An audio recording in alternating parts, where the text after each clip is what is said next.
ગુજરાતમાં એમબીબીએસ અને બીડીએસમાં registration form ભરાવાની પ્રક્રિયા અને વેરિફિકેશનની પ્રક્રિયા છે એ પૂરી થઈ ગઈ છે. તો એના પછી કેટલા ફોર્મ ભરાયા છે અને અત્યારની શું સ્થિતિ છે ને આના પાછળનું શું કારણ છે એની સંપૂર્ણ માહિતી આપવામાં આવી છે. તો તમે લોકો જોઈ શકો છો કે મેડિકલ અને ડેન્ટલની 8,755 બેઠક સામે 16,221 વિદ્યાર્થીઓ નોંધાયા, 35%નો ઘટાડો. તો તમે આમાં જોઈ શકો છો કે મેડિકલ અને ડેન્ટલની કેટલી બેઠકો છે? 8,755 બેઠકમાં પ્રવેશ લેવા માટે ફાઇનલ ડોક્યુમેન્ટ વેરિફિકેશન કરાવ્યા બાદ 16,221 વિદ્યાર્થીઓ છે એ નોંધાયેલા છે. એટલે કે ગત વર્ષની સરખામણીએ 35%નો ઘટાડો છે એ જોવા મળેલો છે. હવે એમ તમે ન સમજતા કે ભાઈ એટલા બધા વિદ્યાર્થીઓ ઘટી ગયા એટલે મેરિટ સીધું નીચું જશે. તમને હું પહેલી વખત જણાવી દઉં કે ગયા વખતે શું સિસ્ટમ હતી. એમબીબીએસ, બીડીએસ, બીએમએસ અને બીએચએમએસ આ ચારેના પિન પરચેસની પ્રક્રિયા છે એ એકસાથે કરવામાં આવતી હતી. પણ હવે શું થયું કે એ લોકોએ એમબીબીએસ અને બીડીએસ માટે આખી પ્રોસેસ અલગ કરી નાખી છે અને બીએમએસ અને બીએચએમએસ માટે આખી પ્રોસિજર છે એ અલગ કરી નાખી છે. એનો મતલબ શું થયો કે તમારે લોકોને જો બીએમએસ બીએચએમએસમાં લેવું હોય તો અલગ 11,000 રૂપિયા ભરવા પડશે અને એમબીબીએસ અને બીડીએસમાં લેવું હોય તો પણ તમારે લોકોએ અલગ 11,000 રૂપિયા છે એ આપીને પિન ખરીદી કરવી પડશે. ક્લિયર થઈ ગયું? અને બીજો એક મોટો ચેન્જીસ એ આવ્યો છે કે હવે તમે લોકો જુઓ બે જુદા જુદા પિન ખરીદશો એટલે તમારા લોકોનો ગુજરાત રેન્ક અને કેટેગરી રેન્ક છે એ પણ તમારે અલગ અલગ આવશે. એટલે કે એમબીબીએસ અને બીડીએસનો ગુજરાત રેન્ક અને કેટેગરી રેન્ક અલગ હશે અને બીએમએસ અને બીએચએમએસનો કેટેગરી રેન્ક અને ગુજરાત રેન્ક છે એ અલગ અલગ હશે. આ વસ્તુ ક્લિયર થઈ ગઈ. એટલે દર વર્ષે શું થતું કે આ બધાનું કમ્બાઈન હતું પણ આ વખતે એ અલગ કરી દેવામાં આવશે. ક્લિયર થઈ ગયું? તો ખાલી એમબીબીએસ અને બીડીએસ ના થઈને જ છે એ 16,221 વિદ્યાર્થી છે એ નોંધાયા છે.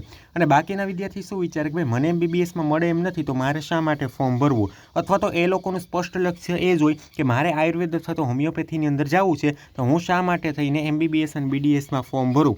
તો જે લોકો નક્કી હતું એવા વ્યક્તિઓ પણ ફોર્મ ભરી દીધેલા નહોતા. ક્લિયર થઈ ગયું? જુઓ, અધિકારીનું કહેવું છે કે ગત વર્ષે હોમિયોપેથી અને આયુર્વેદિક સાથે રજિસ્ટ્રેશન હોવાથી 24,825 વિદ્યાર્થીઓ છે એ નોંધાયા છે.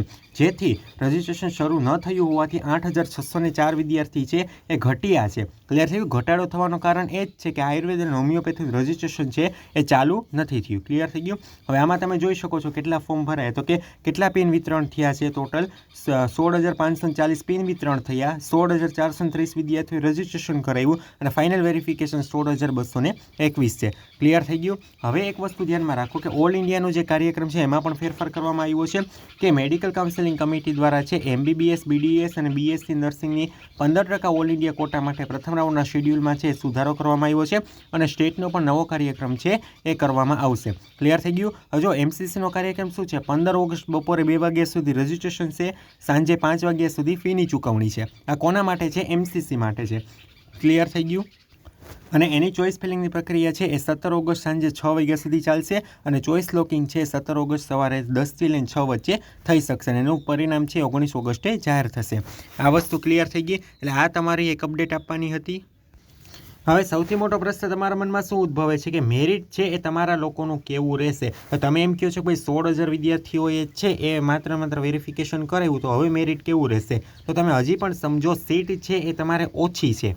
ક્લિયર થઈ ગયું? એટલે અમારું જો મેરિટ એ પ્રમાણે અત્યારે રહે છે કે ભાઈ ગયા વખત જેટલું છે એ મેરિટ છે એ રહી શકે છે અને આ અમારું ખાલી પ્રિડિક્શન છે. સમજી ગયા? જો હું મારી રીતે અલગ પ્રિડિક્શન કરતો હોઉં પછી બીજા લોકો છે એના અનુભવને આધારે અલગ પ્રિડિક્શન કરતા હોય છે. એટલે અત્યારે મારા પ્રિડિક્શન મુજબ છે એ મેરિટ છે ગયા વખત જેટલું અથવા તો એનાથી 5 માર્ક જેટલું છે એ ઊંચું રહી શકે છે.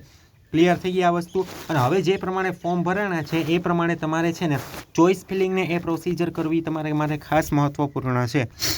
તો એના માટે તમે અમારા જે પેઇડ કાઉન્સેલિંગ છે એની અંદર પણ જોડાઈ શકો છો. એમાં તમારે જોડાવું હોય તો શું કરવાનું છે? આ બંને નંબર છે તમને ડિસ્પ્લેમાં દેખાય છે અથવા તો ડિસ્ક્રિપ્શન બોક્સમાં પણ 2 મોબાઈલ નંબર આપેલા છે. બંનેમાંથી કોઈ પણ એક નંબરમાં વોટ્સએપમાં મેસેજ કરીને સંપૂર્ણ જાણકારી મેળવીને અમારી સાથે જોડાવવું હોય તો જોડાઈ શકે છે. અને આવી જ માહિતી માટે જો ચેનલમાં નવા હોય તો ચેનલ લાઇક, શેર અને સબસ્ક્રાઈબ કરવાનું ના ભૂલશો.